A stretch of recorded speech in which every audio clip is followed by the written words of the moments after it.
spirituellement arrive, se manifeste devant toi, l'objectif, c'est pas la personne, plutôt ton adversaire, c'est pas la personne qui est devant toi, c'est celui qui est tapis dans l'ombre. Le mercenaire qui vit en secret.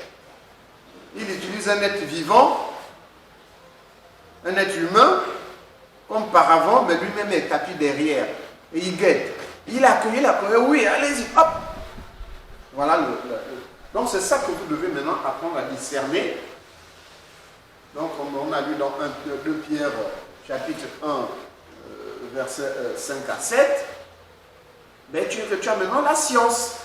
Tu recherches la science. C'est à travers la science là, c'est-à-dire la connaissance, que tu vas dire, ça c'est un démon qui est en train de me tenter à travers l'homme là. Donc tu ne vois plus l'homme là qui s'agite devant toi, tu vois maintenant le plan qui est derrière, que l'œil ne peut pas voir. Mais toi, comme Dieu t'a déjà donné la science, la connaissance, tu sais que ça c'est le démon qui est en train de me tenter. Tu ne mourras pas. Tu comprends? Et tu le repousses par la parole de Dieu. Hier devant. Dieu m'a donné la tempérance. Et je m'attache à la tempérance. Ok? Voilà. Et continue la lecture. Je reprends au chapitre verset 5. Elles ne suivront point un étranger, mais elles fuiront loin de lui, parce qu'elles ne connaissent pas la voie des étrangers. Donc, les brebis du Seigneur marchent maintenant en recherchant la voix de leur maître. En écoutant la voix de leur maître, ils ne vont plus écouter les impulsions, ils ne vont plus écouter les énervements de celui qui est en face, ils ne vont plus écouter les insultes de celui qui t'insulte, ils ne vont plus écouter les colères de celui qui est en train de s'énerver, ils ne vont plus écouter le Congo-ça, ils ne vont plus écouter les critiques. Donc quelqu'un dit, mais on a dit ceci, qu'elle a dit ceci de toi. C'est pas grave, laissons cela entre les mains du Seigneur. Je viens lui donner une information importante et lui c'est comme ça qu'il m'accueille. Pourquoi? Parce que tu écoutes une autre voix. Tu n'écoutes pas celui qui te tente là, tu écoutes maintenant la parole de lui qui est au-dedans de toi, tu écoutes ton vrai maître. Vous comprenez? C'est cet état de cœur que nous devons rechercher avec assiduité. Ensuite, Jésus leur dit cette parabole, mais ils ne comprirent pas de quoi il leur parlait. donc Jésus parlait à ces gens-là qui n'écoutaient pas, mais Jésus vous parle de la même parabole, vous devez maintenant écouter. C'est votre vie de tous les jours, votre vécu de tous les jours, à savoir que devant les événements qui se produisent devant vous, vous devez maintenant, dans tout événement, hein, sachez cela, dans toute situation, le diable est là, le Seigneur est aussi là. Mais le cœur de l'homme est éduqué pour écouter le diable. Il y a une situation qui te pousse à t'énerver, tu t'énerves. Tu viens de voir le défaut de l'autre, tu ne pardonnes pas, tu lui gardes donc. Tu lui gardes rancune. Maintenant que le Seigneur vous parle, quand une situation va se produire, le Seigneur me demande de pardonner. Seigneur, pardonne-moi, la colère commençait déjà à monter, je ne veux pas de ça. Et je pardonne aussi cet homme-là. Là, le diable n'a aucun pouvoir de rentrer. Il est bloqué net dans sa progression vers toi. Il est bloqué net. Quelqu'un vient te porter une information, mais il y a tel qui t'a critiqué, il a dit ça. Ok, c'est pas grave. Tout homme a des défauts, moi le premier. Mais que le Seigneur pardonne cet homme-là. Quand il connaîtra le Seigneur, certainement il changera. Le Seigneur va son jour pour lui. Et tu as arrêté net le diable. Oui, frère? Oui? Il me reste à savoir, est-ce que les démons s'expriment réellement par la voix dans le corps d'un homme? Par exemple, lorsqu'on chasse des démons. Oui? Parce que je regarde souvent oui? on chasse le démon et il s'exprime. Je ne Oui? sors pas, Oui? sur le démon de tout. Oui? Est-ce que le démon s'exprime toujours comme ça? Non. Il y a des démons qui partent sans rien dire. On les chasse. Ok? Maintenant, la question que tu peux poser c'est, je marche et puis quelqu'un me parle, est-ce que c'est la personne là qui me parle ou c'est le démon qui me parle? C'est ça la question que tu veux savoir. Hein? Quand on chasse le démon, il peut parler ou ne pas parler. Ce n'est pas obligé qu'il parle. Le Seigneur permet que le démon parle, c'est pour édifier ceux qui suivent la situation. Pour qu'ils sachent que le démon, ce n'est pas une blague, c'est la réalité. Dans la vie des gens.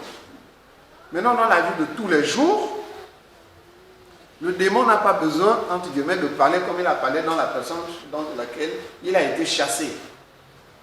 Pourquoi? Parce que l'homme est son mégaphone.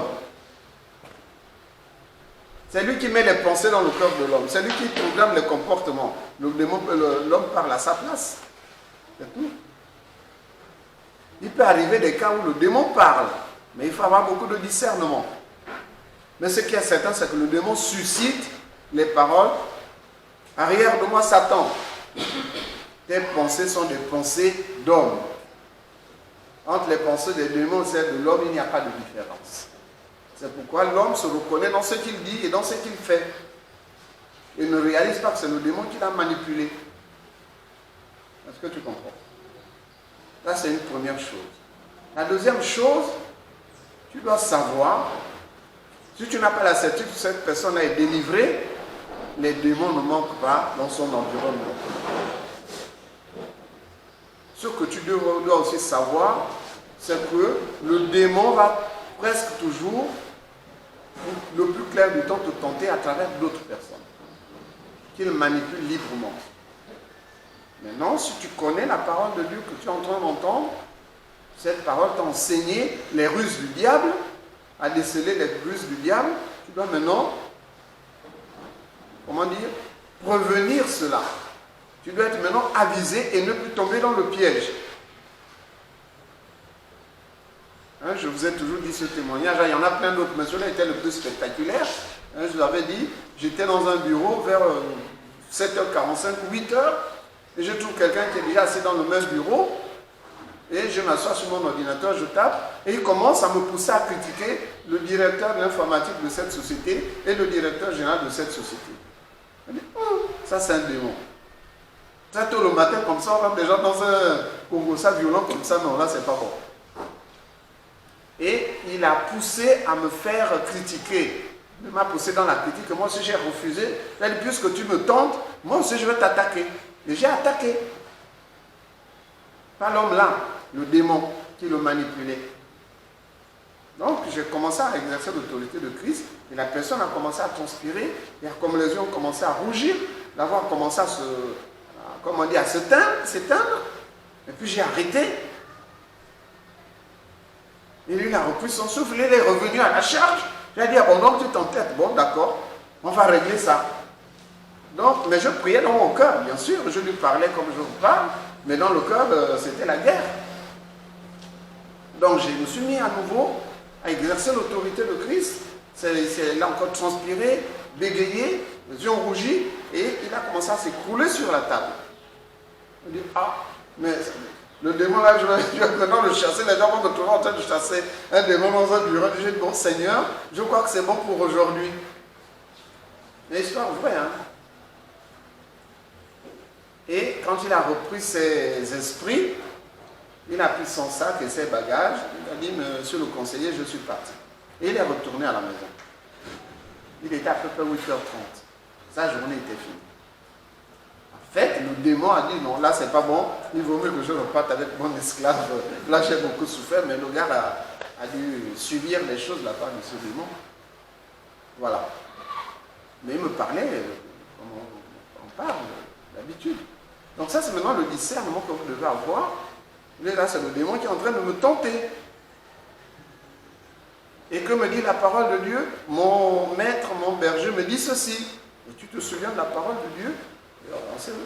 Exercer l'autorité de Christ, c'est la parole de Dieu qui te l'enseigne. Résister à cela, oui, le Seigneur dit résister à Satan avec une foi ferme et il fuira loin de vous. C'est le Seigneur, la parole de Dieu qui te dit de résister à Satan. Tu ne résistes pas à cette personne-là, tu résistes à Satan qui le manipule. Mais lui ne saura pas. Mais il n'est pas obligé de comprendre ton comportement non plus. Il peut même t'insulter, te mépriser, mais ne laisse pas la tâche se graver dans ton cœur. D'accord? Voilà, vas-y. Au verset 7.